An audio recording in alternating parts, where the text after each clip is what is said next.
Everyone आज हम आपकी नेक्स्ट पोएम को डिस्कस करने जा रहे हैं। फोर्थ पोएम को डिस्कस करने जा रहे हैं, a thing of beauty, written by John Keats. John Keats का जन्म हुआ था 1795 में और इनकी डेथ हो गई थी 1821 में। सिर्फ 25 साल की उम्र में इनकी डेथ हो गई थी। ये एक रोमांटिक पोइट है, नेचर के भी रोमांटिक पोइट है। और इनकी जो ये पोएम है अ थिंग ऑफ ब्यूटी, इसमें आप देखोगे कि कैसे वो आपको कनेक्ट करते हैं नेचर के साथ। अब यहाँ पे बताया जा रहा है कि ब्यूटीफुल थिंग्स, कोई भी खूबसूरत चीज़ है तो वो हमें कैसे अपने साथ जोड़ के रखती है। ठीक है, तो अब हम स्टार्ट करते हैं। वन बाय वन क्या करेंगे, इसको डिस्कस करेंगे, लाइंस को, साथ में उसकी एक्सप्लेनेशन देखेंगे, हर एक चीज़ साथ में करेंगे। A thing of beauty is a joy forever. Its loveliness increases; it will never pass into nothingness, but still will keep a bar quiet for us, and uh, asleep, full of sweet dreams and health and quiet breathing. तो first stanza बात करता है कि एक जो thing of beauty है, कोई भी ऐसी चीज़ जो बहुत ज़्यादा खूबसूरत है, नेचर लेके चलो, क्योंकि नेचर ही एक ऐसी चीज़ है जो इतनी खूबसूरत है कि आप कभी भी उसको देख के ये नहीं बोल सकते नहीं यार ये अच्छा नहीं है। ठीक है, तो नेचर को आप लेके चल सकते हो। बोलते हैं कि I think of beauty is a joy for ever, it's loveliness increases. बोलते हैं जो एक नेचर है या चीज़ है खूबसूरत सी, वो हमेशा के लिए ना जॉय है। वो मतलब कि बोरिंग नहीं हो सकती है कभी भी, वो हमेशा life time, end of the life तक क्या है हमारे लिए जॉयफुल है। और उसकी जो लवलीनेस है और जो उसकी सुंदरता है वो हमेशा बढ़ती जाती है। It will never pass into nothingness, वो कभी भी कम नहीं होती, but still will keep a bower quiet for us. और बोलते हैं कि वो कभी भी कम नहीं होती और फिर भी, ठीक है, वो क्या करती है, यहाँ पे स्टिल लिखा हुआ है, यहाँ पे स्टिल नहीं आता है। ठीक है, ये थोड़ा सा एरर है। ठीक है, but will keep a bower quiet for us. और बोलते हैं वो कभी भी ख़त्म नहीं होती और हमारे लिए वो एक बॉर है। बॉर का मतलब क्या है आपको पता होना चाहिए, पिछली बार प्रीवियस ईयर एग्जामिनेशन में ये पूछा गया था, इसलिए मैं हर एक वर्ड का मीनिंग लिखूंगी, आप नोट डाउन करना ताकि आपको वहाँ पे प्रॉब्लम ना हो। तो बॉर का मतलब होता है अ shady place under the tree. ठीक है, अंडर द ट्री। ठीक है, एक मतलब छायादार, ठीक है, जिससे हमें क्या मिलती है, छाया मिलती है। और आपको पता है कि नेचर ही एक ऐसी जगह है जो हमें बॉर ड्रीम मतलब बॉर क्वाइट है हमारे लिए एक शेडी प्लेस है जो हमें सुकून दे सकता है, हमें छाया दे सकता है। And a slip full of sweet dreams and health and quite breathing.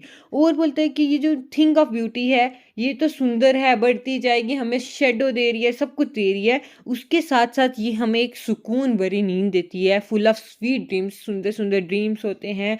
Nature में रहने वाला आपने देखा होगा कभी बीमार नहीं होता, क्योंकि वो एक नेचुरल प्लेस में रहता है, साफ हवा लेता है, क्वाइट ब्रीथिंग, साफ हवा लेता है, साफ पानी, साफ खाना, मतलब कि उसकी लाइफ में मतलब कि हेल्थ की कभी भी उसको प्रॉब्लम नहीं होती है। तो नेचर जो है वो हमें अच्छे ड्रीम्स दे रही है, हेल्थ दे रही है और हवा भी दे रही है। Therefore, on every morrow are we breathing a flowery band to bind us to the earth। बोलते हैं इसीलिए हर दिन, ऑन एवरी मॉरो मीन्स हो गया, मॉरो मीन्स फॉलोइंग डे या टुमारो आप बोल सकते हो। ठीक है, फॉलोइंग डे। अब बोलते हैं कि हर दिन हमें क्या करती है, जो नेचर है, जो थिंग ऑफ ब्यूटी है, वो हमें रेड करती है। रेड का मतलब होता है सराउंड करना, ठीक है, हमारे इर्द गिर्द रहना। ठीक है, तो वो हमें सराउंड करती है एक फ्लोरी बैंड की तरह, किसके साथ, इस अर्थ के साथ, कि जो नेचर है वो हमें इस अर्थ के साथ जोड़ के रखती है, कि जैसे एक फ्लोरी बैंड हो। आप इमेजिन कर सकते हो फ्लावरी बैंड, आपने देखा होगा ट्यूलिप गार्डन्स हैं कश्मीर में, जिसको हम हेवन ऑन द अर्थ बोलते हैं, वहाँ पे बड़े बड़े बाग हैं फूलों के। आपने कभी इमेजिन किया होगा वो कितने प्यारे लगते हैं, वो ऐसे लगते हैं कि हमें बस उन्होंने अपने साथ बांध के रखा हुआ है। ठीक है, तो वैसे ही कि बोलते हैं हर दिन ऐसा लगता है कि ये जो नेचर है ना ये हमें सराउंड करके रखती है, बांध के रखती है एक फ्लावरी बैंड की तरह, किसके साथ, अर्थ के साथ, स्पाइट ऑफ डेस्पोडेंस। ठीक है, और बोलते हैं कि चाहे जितना भी हम डिप्रेस्ड हो, डेस्पोडेंस का मतलब होता है, मुझे ये स्क्रीन क्लियर करने दो, डेस्पोडेंस का मतलब होता है डिप्रेस्ड।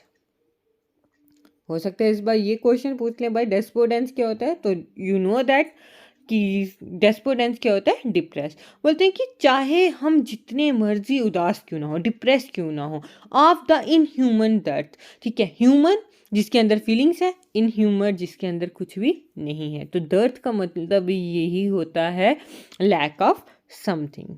दर्द का मतलब क्या होता है, लैक ऑफ समथिंग।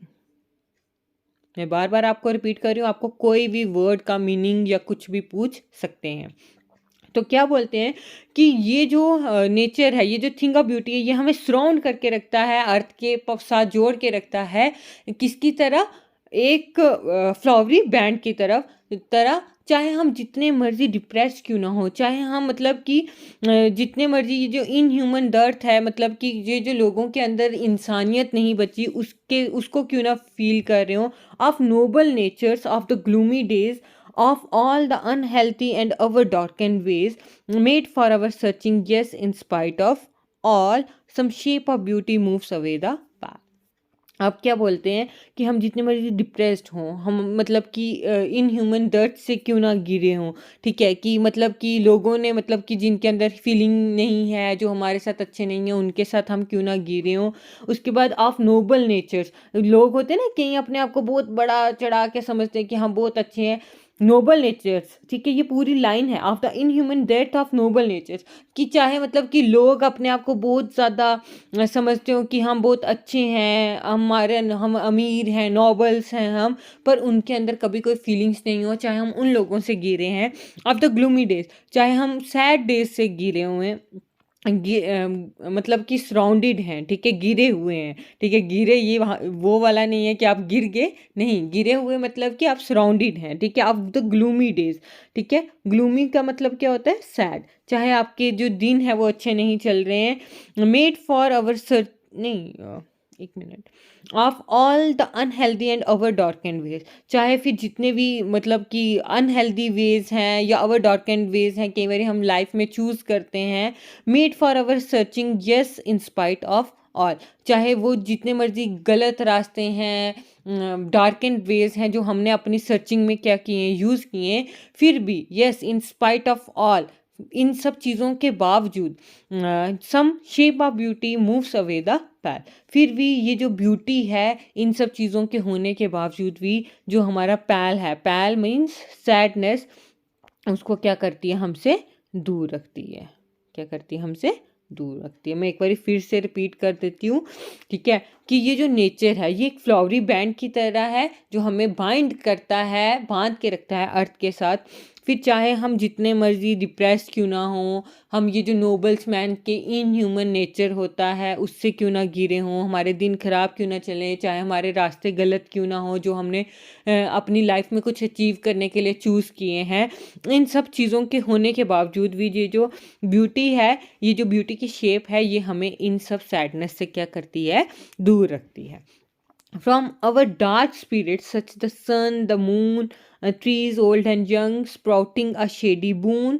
आप बोलते हैं कि जो इतनी भी हमारी मतलब कि ये जो डार्क स्पिरिट्स हैं, जो हमारे दिल हैं, जो बेचारे मतलब कि डार्क हो गए हैं, इन चीज़ों से तंग हो गए हैं, उन चीज़ों के लिए बोल रहे हैं कि जो सन है, जो मून है, जो पेड़ हैं, चाहे वो ओल्ड हैं, यंग हैं, वो क्या करते हैं, हमारे ऊपर अपनी ब्लेसिंग्स को क्या करते हैं, शॉवर करते हैं। बून का मतलब क्या होता है, ब्लेसिंग्स, ठीक है, कि हमारी लाइफ में जितनी मर्जी ये जो डार्क स्पिरिट्स हैं हमारे अंदर आ गई, फिर भी इन चीज़ों के होने के बावजूद भी जो नेचर है, जो सन है, मून है, ओल्ड एंड यंग ट्रीज हैं, ये अपनी जो ब्लेसिंग्स हैं वो हम पे डालते हैं, ठीक है।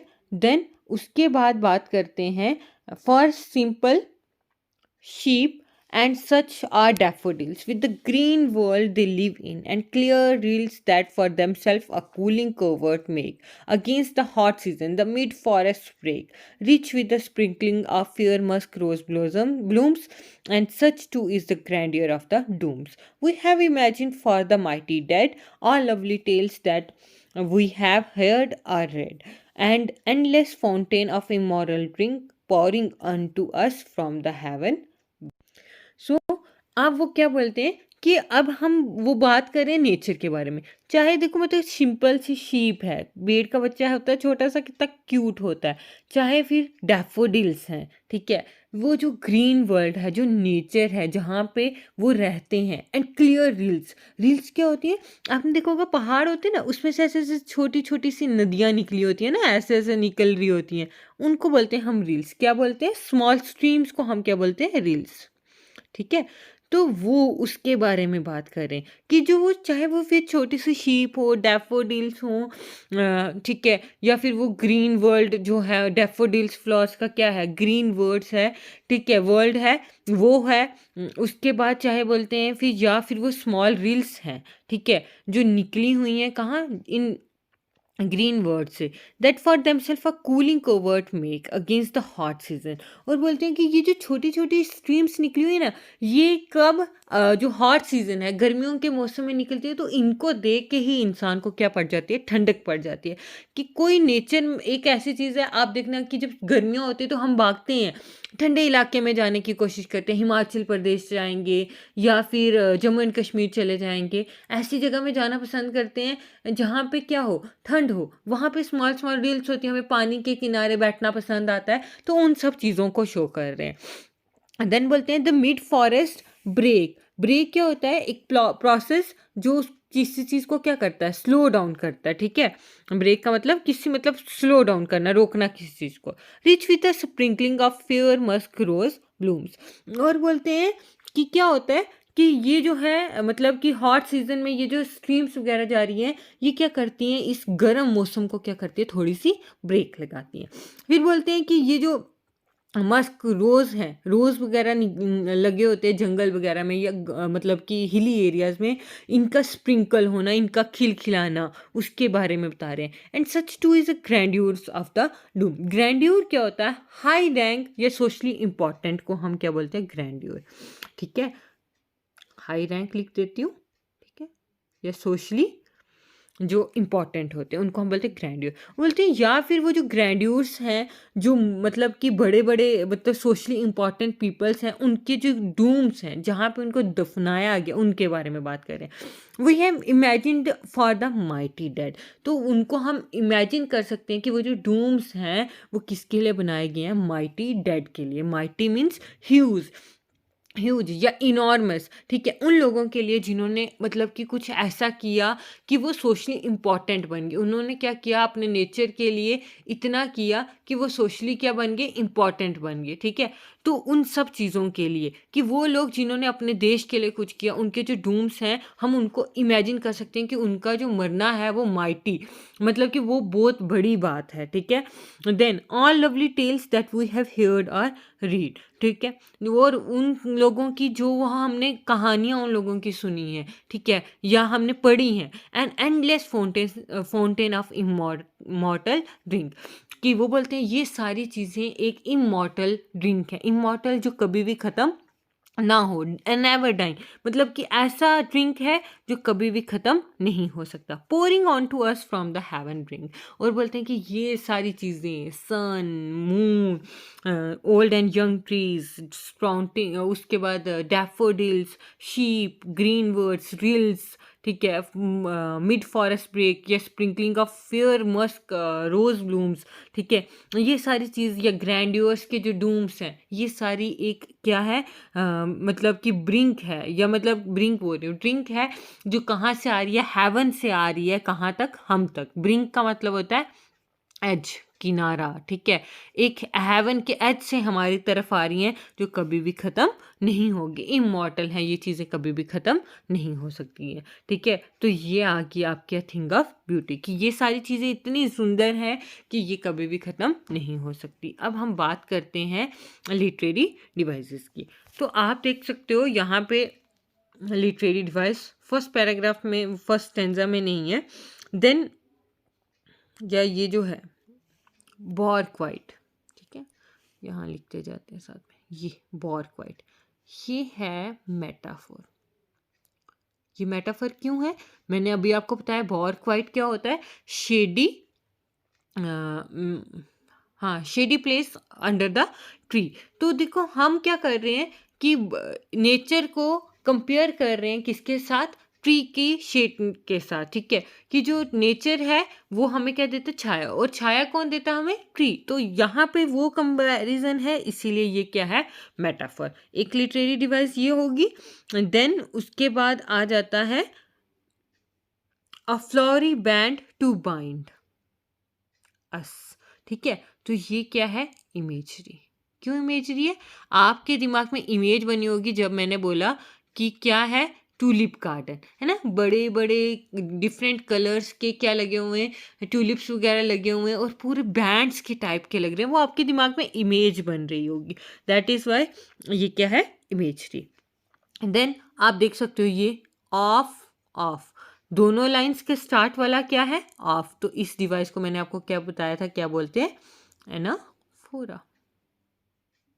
ये आ गई आपकी 3 डिवाइसेस, ठीक है। उसके बाद आप देख सकते हो ये ट्रीज यंग एंड ओल्ड। तो मुझे ये आपने लिख लिया होगा, मैं इसको इरेज करके लिखती हूँ, ठीक है। ये आ गया ट्रीज यंग एंड ओल्ड, ये क्या है, एंटीथीसिस, ठीक है। एक सेंटेंस में यूज किए हुए 2 अपोजिट वर्ड्स, अपोजिट वर्ड्स को हमने एक साथ रख दिया और एक सेंटेंस में, ये फ्रेज नहीं है, एक साथ नहीं है, एंड लगा हुआ है, ओल्ड एंड यंग, तभी ये एंटीथीसिस है, ऑक्सीमोरान नहीं। ऑक्सीमोरान क्या होता है, जहाँ पे फ्रेज में एक साथ 2 वर्ड्स को यूज किया हो। यहाँ पे डिफरेंट है, ट्रीज ओल्ड एंड यंग, बूढ़े और जवान, ठीक है। तो एंटीथीसिस, 2 डिफरेंट वर्ड्स को। देन स्प्राउटिंग अ शेडी बून, ये क्या है, इमेजरी। मैंने अभी आपको बताया बून क्या होता है, ब्लेसिंग, कि ये सारी चीज़ें अपनी ब्लेसिंग्स हम पे क्या कर रहे हैं, डाल रहे हैं। तो आपको ब्लेसिंग्स जब मैं बोल रही हूँ तो आपको अपने पेरेंट्स याद आ रहे होंगे, गॉड याद आ रहे होंगे, कि उनकी भी ब्लेसिंग्स हम पे ऐसे ही होती है। तो ये सारी आ गई इधर तक डिवाइसेस। देन ये जो डैफोडिल्स है, ठीक है, ये भी क्या है, इमेजरी। आपके दिमाग में डैफोडिल्स फ्लावर्स की इमेजेस बन रही होंगी। अगर आपने नहीं देखा हो तो वो अलग बात है, अदरवाइज देखा होगा तो आपको आ रही होगी। देन ये जो क्लियर रील्स है, ठीक है, ये भी क्या है, इमेजरी। मैंने आपको बताया कि ऐसे छोटे छोटे पानी की, मतलब कि स्ट्रीम टाइप जो होती है वो निकल रही है, ठीक है, उसको भी इमेजरी बोलते हैं। देन यहाँ पे एक और जगह, मतलब मैक्सिमम जगह यहाँ पे इमेजरी है, क्यों, क्योंकि जो ऑथर हैं, जॉन कीट्स हैं, उन्होंने आपको नेचर के साथ इमेजरी के थ्रू कनेक्ट करने की जो है वो कोशिश की है। तो यहाँ पे ये जो है, मैं बता देती हूँ, मस्क रोज ब्लूम्स, तो ये भी क्या है, इमेजरी, ठीक है, ये भी इमेजरी है। देन उसके बाद ये जो है ग्रैंड्यूर, ठीक है, ग्रैंड्यूर, ये भी क्या है, इमेजरी है, कि वो लोग जिनका एक हाईली इम्पोर्टेंस होती है या सोशली इम्पोर्टेंट होते हैं वो अपनी सोसाइटी के लिए वो। Then pouring on to us heaven brink, ये भी इमेजरी है, कि जैसे हम किसी जार वगैरह से कुछ डालते हैं ना, पानी डालते हैं या चाय डालते हैं, उस टाइप के ये यहाँ पे उन्होंने कंपेयर किया हुआ है, नेचर को कंपेयर नहीं किया हुआ, उन्होंने बोला है कि ऐसी ब्लेसिंग्स है जो एक एज से हमारे ऊपर आ रही है। तो ये भी क्या है, इमेजरी, ठीक है। तो ये सारी क्या आ जाती हैं, इमेजरी। आई होप आपको ये समझ आया होगा। तो इस पोइम में ज़्यादा किसका यूज़ हुआ है, इमेजरी का। उसके अलावा आपने मेटाफॉर देख लिया, राइमिंग स्कीम आप देख सकते हो, ए बी बी सी सी ऐसे ही चलती जाएगी। कैसे, for ever never, keep sleep, breathing, breathing, earth, dirt, days, ways, all, pall, moon, boon, daffodils, reels, then make, break, blossoms, dooms, dead, red, drink brink, ठीक है। तो ये आ गई आपकी राइमिंग स्कीम।